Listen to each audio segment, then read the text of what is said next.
पिछले वर्ष हमने पहली बार मक्की का प्राकृतिक मक्की का मूल्य 30 रुपये तय किया और जनता के वहाँ जो किसान थे उनके हाथों में पैसा गया। मक्की का गेहूं का हमने 40 रुपये तय किया। अभी गेहूं खरीदी नहीं गई क्योंकि गेहूं का सीज़न खरीदने का अब है। जो भी प्राकृतिक खेती से उगाया जाएगा उसका हम गेहूं का सीज़न जो होगा उसमें वृद्धि की गई। इस बार हमने कहा कि मक्की का जो मूल्य है प्राकृतिक खेती से उगाई मक्की का वो 40 रुपये सरकार खरीदेगी और 60 रुपये जो गेहूं वो सरकार खरीदेगी। इसके बाद हमने एक चीज़ देखी कि लोगों ने खेती करना छोड़ दिया है।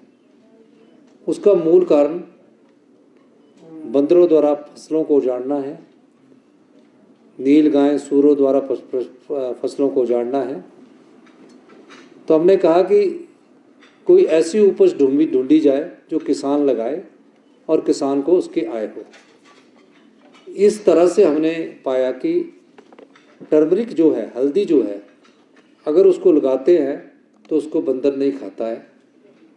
जब अंकुर फूटता है तो बंदर उसको निकाल के, कई बार मक्की के अंकुर को फूट करके निकाल के खा लेता है। और हमने ये पाया कि 9 महीने में हल्दी तैयार होती है। उसे 90 रुपये 90 रुपीस प्रति किलो के हिसाब से हिमाचल प्रदेश की सरकार खरीदेगी और तकरीबन 9 महीने बाद जब किसी के पास 10 क्विंटल मक्की होगी उसकी जेब में 1 लाख रुपया होगा। उस मक्की के साथ अगर वो गेहूँ भी पैदा करता है, अगर 10 क्विंटल गेहूँ होगी तो 60,000 रुपया उसको मिलेगा और उसके साथ 40 मक्की भी पैदा करता है, 40,000 रुपया भी उसको मिलेगा। तो एक गांव के किसान के पास जो कार्य करेगा तो उसको 1 साल में 2 से 2.5 लाख रुपया आराम से आय हो सकती है। हल्दी को उगा के उसको ज़्यादा देखभाल नहीं करनी पर सरकार खरीदेगी। उसके अलावा इन खेतों को बचाना है हमने। तो आपने देखा कि हमने मुख्यमंत्री संरक्षण योजना लाई है कि नील गाय ना घुस सके तो उसमें जालीदार सोलर ऊर्जा और नुकीली तारों का इस्तेमाल के लिए हमने बजट में प्रावधान किया गया। 1 साल बाद आप इनकी स्थिति में बदलाव देखोगे। जब हमने दूध का रेट बढ़ाया तो आनी, रामपुर, रोहड़ू में वो बदलाव हमें देखने को मिला। अब हमें एक साथ दूध का रेट हम पहले अगर बढ़ाएं तो उसके लिए हमें इंफ्रास्ट्रक्चर की ज़रूरत है। तो इंफ्रास्ट्रक्चर बनाने के लिए भी हमने ढगवार का काम शुरू कर दिया जो अगले मार्च में बनकर तैयार हो जाएगा।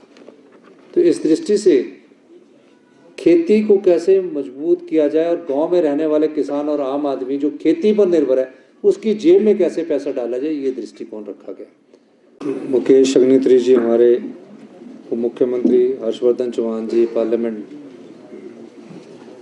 और इंडस्ट्री मिनिस्टर्स, पीडब्ल्यूडी मिनिस्टर्स, हमारे विक्रमादित्य जी, चीफ सेक्रेटरी महोदय, सभी सम्मानित विधायक, पत्रकार बंधुओं, प्रदेश की ग्रामीण अर्थव्यवस्था कैसे मजबूत हो, पिछले 2 साल से इस दृष्टि से एक सोच विचार करके हम आगे बढ़े और उसका परिणाम सामने आने शुरू हुआ। और ग्रामीण अर्थव्यवस्था की मजबूती के लिए, जो भी युवाओं को रोजगार देने के लिए और प्रदेश की वित्तीय स्थिति को ठीक करते हुए ये बजट हमने प्रस्तुत किया है। इसमें सभी वर्गों का ख्याल रखा गया है। सबसे पहला वर्ग ग्रामीण अर्थव्यवस्था की मजबूती के लिए जो हमारे किसान हैं, बागवान हैं, पशुपालक हैं, जो नित्य इस रोजगार से जुड़े हैं, उनको कैसे आत्मनिर्भर बनाया जा सके, उनके कैसे आर्थिक समृद्धि मजबूत की जा सके, इस दृष्टि से हमने उन बिंदुओं को चिन्हित किया जिन बिंदुओं के सहारे वो अपना जीवन यापन करते हैं। पहला बिंदु पशुपालन से संबंधित था। पिछले वर्ष हमने गाय के दूध में 32 रुपये हुआ करता था, 13 रुपये की बढ़ोतरी की, 45 रुपये किया। और भैंस का दूध जो 45-47 रुपये होता था उसको बढ़ाकर हमने 55 रुपये किया। आपने देखा होगा कि कोई योजना एक साल के लिए नहीं लाई जाती है, उसकी रूपरेखा, उसका स्वरूप आपके दिमाग में बना होता है। और मेरे पास ग्रामीण अर्थव्यवस्था का स्वरूप बना हुआ है जो हमने अनुभव किया अपने जीवन में। उस अनुभव के माध्यम से हम इस क्षेत्र में महत्वपूर्ण बदलाव लाने की कोशिश कर रहे हैं। आम आदमी के जीवन में बदलाव कैसे आए, कैसे उसकी आर्थिक स्थिति मजबूत हो, इस दृष्टि से भी हमें कार्य करने की जरूरत है। और मैं आपको ये आश्वासन देना चाहता हूँ हिमाचल की जनता को कि आने वाले समय में ये ग्रामीण अर्थव्यवस्था और तेज़ी से आगे बढ़ेगी। अभी हमने जो बजट प्रस्तुत किया उसमें पैसे का एलोकेशन भी कर दिया गया है, और उसमें जो हमने गाय के दूध है उसको हमने 6 रुपये बढ़ाकर 45 रुपये से बढ़ाकर 51 रुपये किया है। और भैंस का दूध जो है वो 55 रुपये से बढ़ाकर 61 रुपये किया है।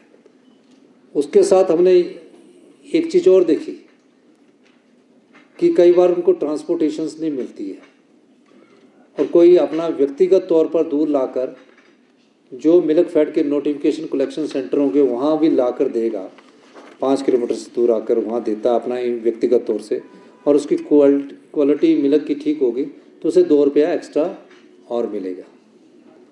तो इस तरह वो 8 रुपये दूध में बढ़ोतरी की गई है।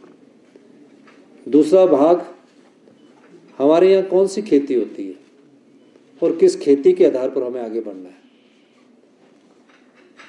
कुछ एरिया बागवान आधारित है, कुछ एरिया किसान आधारित है। अब उसको चिन्हित किया गया,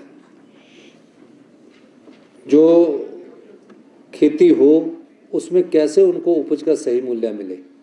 पिछले वर्ष हमने पहली बार मक्की का, प्राकृतिक मक्की का मूल्य 30 रुपये तय किया, और जनता के वहाँ जो किसान थे उनके हाथों में पैसा गया। मक्की का हमने, गेहूं का हमने 40 रुपये तय किया। अभी गेहूं खरीदी नहीं गई क्योंकि